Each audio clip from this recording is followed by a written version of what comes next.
Étoile des champs, c'est le reflet des couleurs du génie des producteurs agricoles congolais. Plus ça brille, mieux ça fascine. Étoile des champs, une production de Télécongo. Présentation Michel Dulcine Bambou.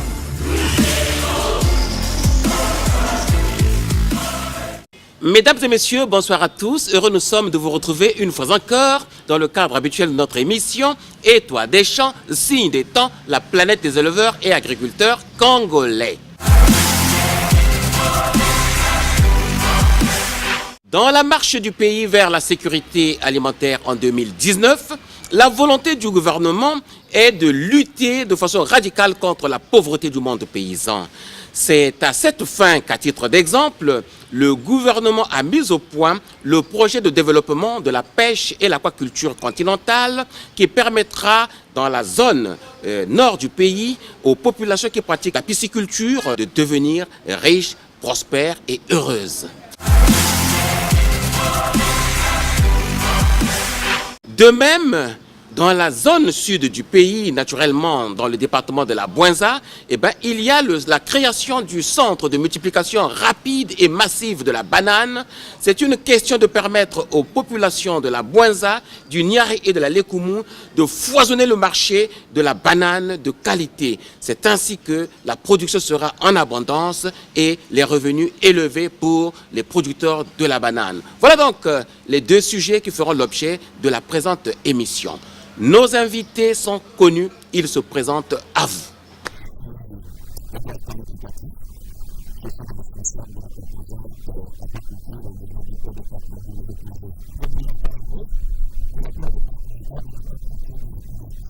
Je suis plutôt heureux d'être le vôtre ce jour, parce que l'Étoile des champs a un certain retentissement.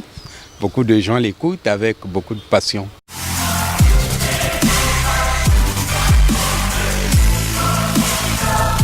Étoile des champs est une émission révolutionnaire et évolutionnaire. Quand on suit Étoile des champs, c'est comme si on était sur Internet.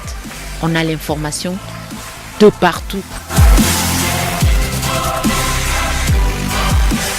Quiconque a visité la partie nord du pays et a été au contact avec le monde paysan, éventuellement le monde des producteurs du poisson en eau douce, reste convaincu que là-bas, ceux qui pratiquent la pisciculture sont des personnes totalement démunies. La pisciculture ne leur permet pas de gagner de l'argent, de devenir des hommes heureux et fiers de l'être. Voyez, les étangs d'ailleurs n'existent que de nom, c'est des trous béants qu'on a creusés, l'eau des étangs n'est pas traitée, le poisson n'est pas nourri et puis la production est très très faible, quasi inexistante sur le marché. À ce point, le gouvernement a été obligé de mettre en pratique donc le projet de développement de la pêche et l'aquaculture continentale dans cette partie du pays. Présentement, il y a donc un atelier de renforcement des capacités des cadres du ministère de l'Agriculture, de l'Élevage et de la Pêche qui sont impliqués dans la mise en œuvre de ce projet qui se déroule à l'école des chemins de fer d'Afrique centrale, là-bas à Mpila.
Nos deux invités se sont donné la peine de nous décrire la réalité de la situation de la pisciculture dans les axes retenus là-bas, dans les départements nord du pays. Eh bien, la situation est triste et déplorable. C'est pourquoi on est d'avis avec le gouvernement qu'il faut changer radicalement le cours des choses pour que demain, l'autosuffisance alimentaire, demain, la sécurité alimentaire aide à changer radicalement la vie des populations congolaises.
Qu'est-ce qu'il y a lieu de faire donc?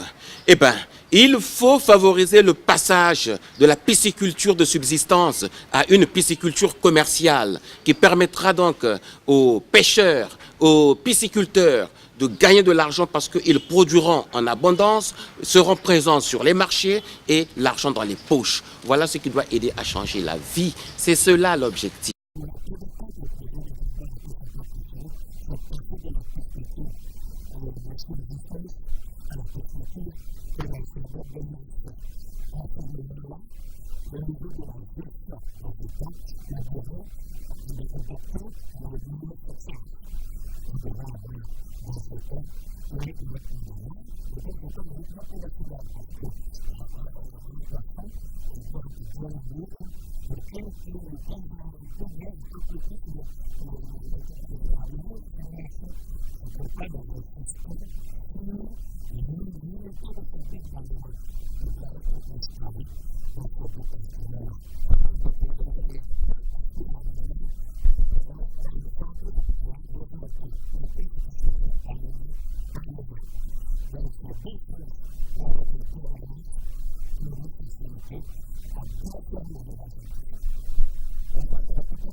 Dans certaines parties du pays, des expériences ont démontré qu'il est possible d'accéder à une pisciculture commerciale où les producteurs de poissons seront présents sur le marché, vont vendre en abondance et se faire beaucoup d'argent pour changer la qualité de leur vie de famille et leur propre vie.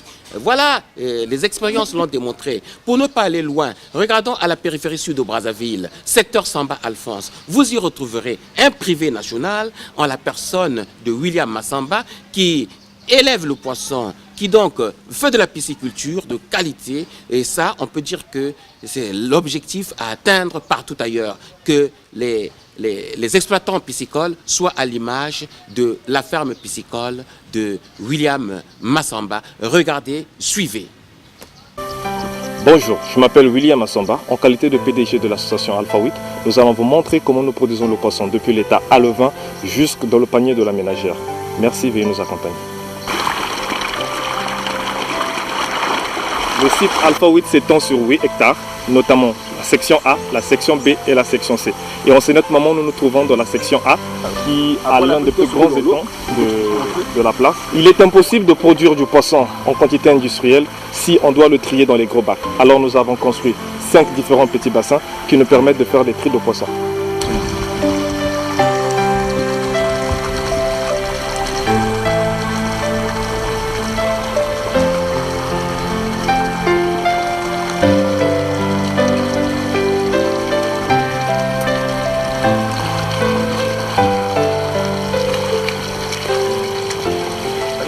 Il est important de conserver les poissons dans cet élément parce que comme ça nous pouvons facilement les récupérer pour ensuite les commercialiser au marché.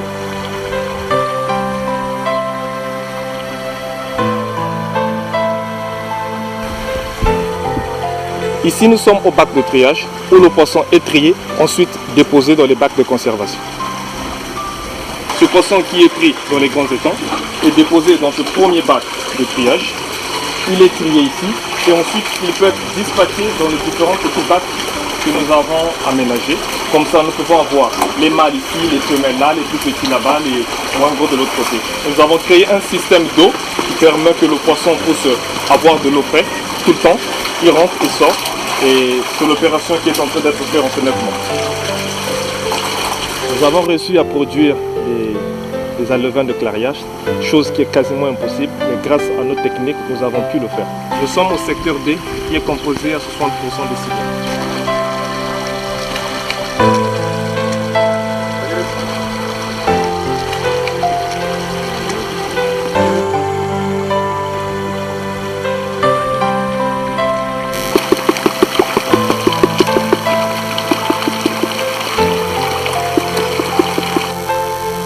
Parlons de secteur tout le temps parce qu'il est impossible dans cette grande ferme de pouvoir se répertorier sans pourtant que nous puissions dénommer les différents étangs.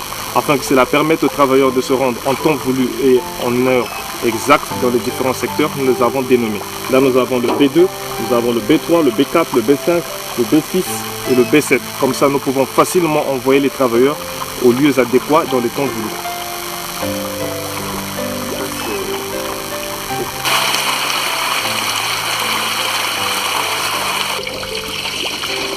Ceci est un moine.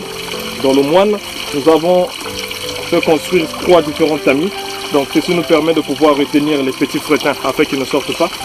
Et pour faire partir de l'eau, nous avons ces planches que nous faisons glisser ici par rapport à certain niveau d'eau que nous voulons. Si nous voulons garder plus d'eau, on ajoute plus de planches. Sinon, nous enlevons une par une. Et si nous enlevons une après une, comme ça nous pouvons facilement faire évacuer l'eau et récupérer nos poissons sans pourtant qu'ils poussent. Nous avons mis cette bâche que vous voyez tout autour pour empêcher que les batassiens, les serpents qui sont de l'autre côté puissent pouvoir avoir accès à nos étangs.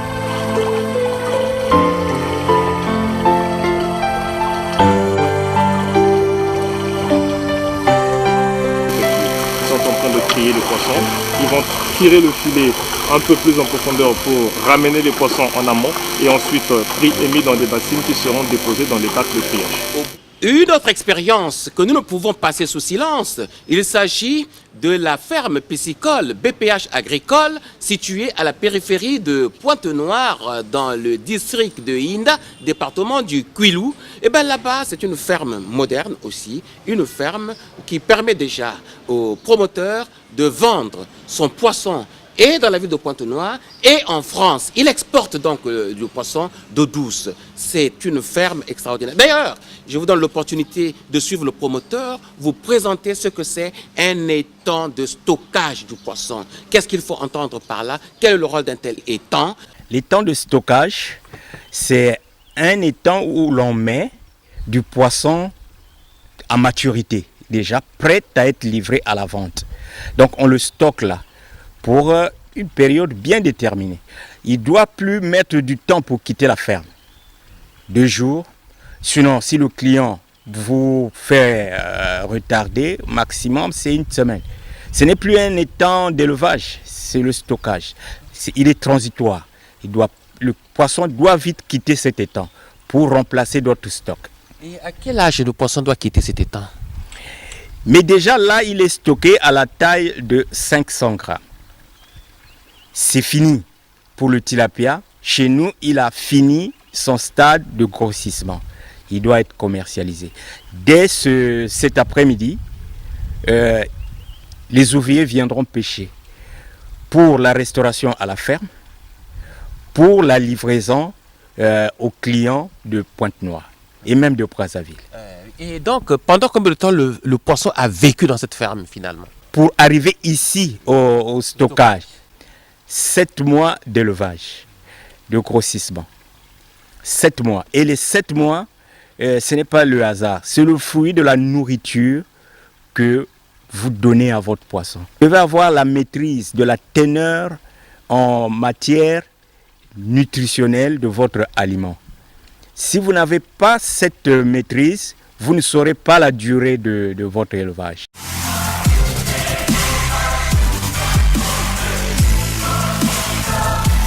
Et pour revenir à nos 2 aquaculteurs, il faut dire qu'ils nous ont donné la preuve de ce qu'en Afrique, il y a des pays qui ont déjà atteint ce stade, où on ne parle plus de pisciculture dérisoire, artisanale, rudimentaire, et qu'aujourd'hui, les producteurs de poissons en eau douce sont au stade de la modernité, sont au stade de la production à très grande échelle. Ils nous le disent et cela est vrai.